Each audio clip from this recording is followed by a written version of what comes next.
All right, it's time for us to find some sources to support our informative speech about a particular possible career.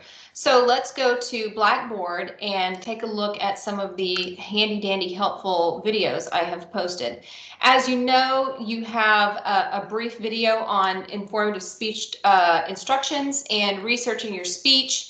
But I added another video entitled Evaluating Sources for Credibility. And this is about understanding the credibility of online sources. And for this speech, it is totally fine with me if you use just regular websites rather than academic or scholarly sources. So I went ahead and watched this. I took note of some of the tips and concerns that you need to consider when you're looking at web sources. And then I started doing some research. Now I'm going to do my speech on owning a bakery because my daughter, who's 11 years old, thinks that it would be great to own a bakery. And I'm like, but you have to get up so early. So I want to know a little bit more about this occupation. And so I first went to the Bureau of Labor Statistics. Now, this is a government website, and so it naturally carries with it a great deal of credibility. I don't need to assess the credibility of this source because as a .gov, it carries credibility already. So what I did was I searched bakery and I came up with this Bakers, and if you click that, that takes you to this link. This is a handbook that tells all about the baking profession, how much they make, what jobs look like, how many jobs there are. This is a great source. So what am I going to do with this? Well, I usually do this. I usually get the printer-friendly version.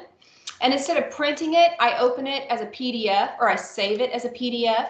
And now what I do when I'm working on a project is on my desktop, I just open a folder and whatever I'm calling that project is what I title it. So I've got bakery speech here already, and I'm going to put Bureau of Labor Statistics bakery, okay?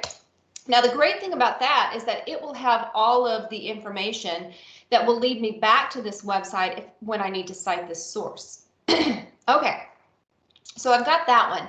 What about other sources? Well, I went to my regular, I don't Google, I do DuckDuckGo, and I searched owning a bakery. You could Google it, you could go to Bing, you could go to any search engine, and you could try a few different keywords instead of owning a bakery.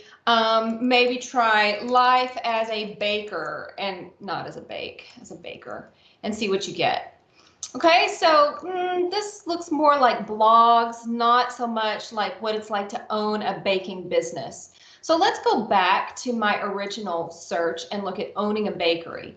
Well, typically your first hits are going to be your most commonly used ones. So I'm going to take this Baker's Guide to Opening a Successful Bakery. Okay, so here's what I'm going to look at first. Is this likely to be a credible source? I see the name of the website is B Plans. I'm not really sure here. I see lots of different categories. One good thing about this is that I do have an author's name, and if you click this author's name, it actually takes you to a write-up of this author. So at least we know who the author is, and that's a valuable thing to know. So if we scroll down, if you can't find any information about the website at the top of the site, go down to the bottom. There's almost always an About Us link.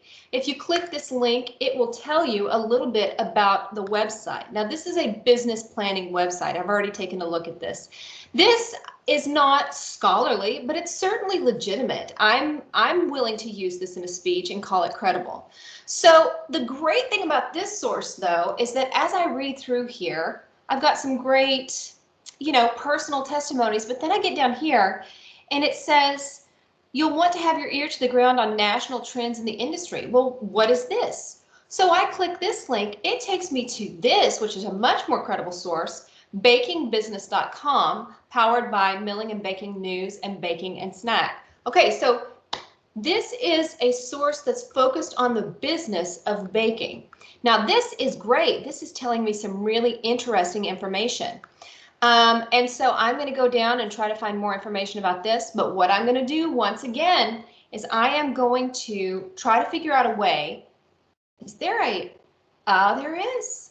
There's a printable version of this. And if I click on the printable version, instead of printing it, I'm going to save it as a PDF.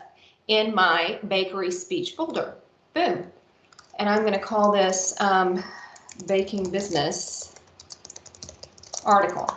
Now what I'm doing is I'm gathering my sources. I'm going to go back here and I'm probably going to save this source too, so that when I go to my bakery speech folder, I have all the information I need. Now what I'll probably do is either print this out, because I work better by reading things on paper, or at least open them up, and I'm going to start looking for specific pieces of information that I can use in my speech. So if I'm going to give a speech and I'm going to start talking about how much money I can make as a baker or owning a bakery business, I'm going to say something like, and according to the Bureau of Labor Statistics, and I'm going to cite the information from that source. Okay, so let's see how much time I've used up here. Way too much. I'm at 6:08.